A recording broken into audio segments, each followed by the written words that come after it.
Ada seorang sahabat bernama Thauban. Ini Masya Allah, Thauban ini rajin sholat berjamaah Pak. Sahabat Nabi, sangat soleh, rajin ibadahnya, dan tidak pernah meninggalkan ibadah di masjid. Dan posisinya selalu pojok kanan. Pojok kanan. Tapi niatnya bukan ingin mojok. Niatnya bagaimana saya bisa khusyuk ibadah dan tidak mengganggu orang. Karena biasanya posisi di pojok itu pada umumnya tidak banyak singgungan dengan orang lain. Tidak banyak singgungan dengan orang lain. Maka Masya Allah, maka ketika datang ibadah, ramai masjid dan sebagainya, sampai satu ketika, saya persingkat, dalam sholat subuh, beliau tidak datang. Ditunggu oleh Nabi. Sampai Nabi bertanya begini, kemana Thauban? Radhiyallahu ta'ala anhu. Kemana Thauban?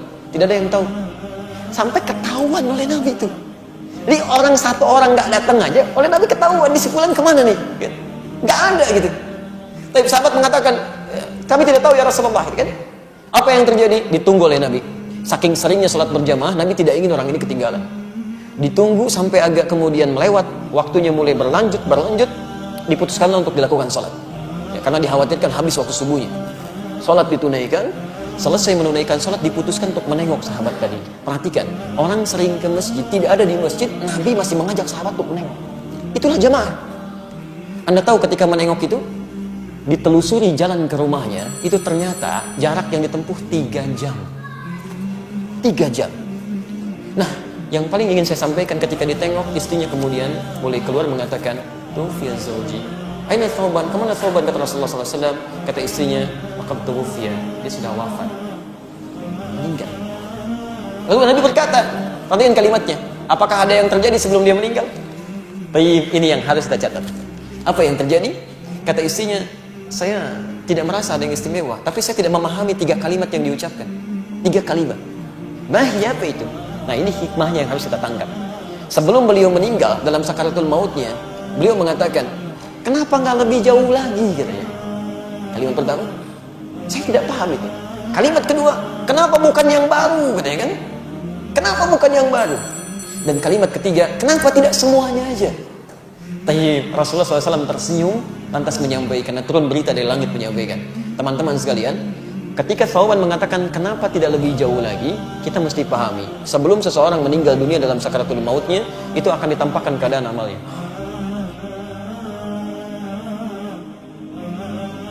Nah, ini ditampakkan bahwa ketika beliau berangkat ke masjid itu ditampakkan pahala-pahala kebaikannya. Maka dia katakan, ya Allah, kenapa nggak lebih jauh lagi masjidnya?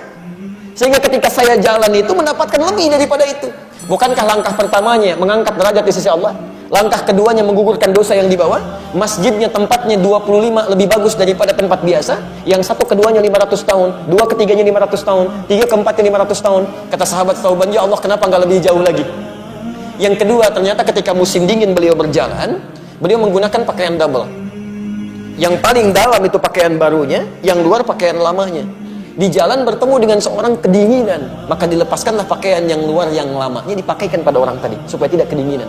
Ketika ditampakkan pahalanya, beliau berkata, ya Allah, kenapa bukan yang baru yang dulu saya pernah berikan? Kenapa bukan yang baru? Allahu Akbar. Dan terakhir mengatakan, kenapa bukan semuanya? Karena beliau terbiasa bersedekah pada orang, memberikan kebaikan-kebaikan, kadang-kadang berbagi dengan orang lain. Ketika ditampakkan pahalanya, Allah, kenapa nggak semuanya aja dulu saya kerjakan? Ada penyesalan dalam jiwanya.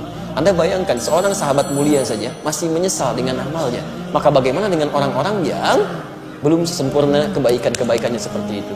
Jangan sampai meninggal dunia lantas dikatakan, fa'asaddaqa wa aqum minas shalihin. Beri kesempatan, ya Allah, walau sebentar. Saya ingin berbuat baik, saya ingin berbuat baik, saya ingin berbuat baik.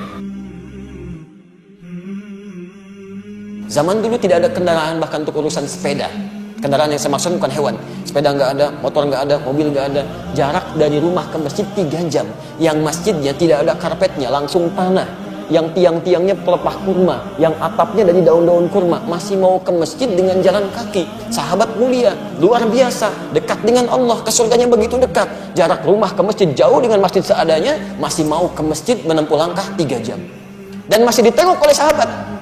Anda bukan sahabat Nabi, tetangga Nabi juga bukan. Masya Allah, surga belum jelas sampai hari ini. Kan hisab masih menegangkan, amalan berantakan, kurang apa lagi?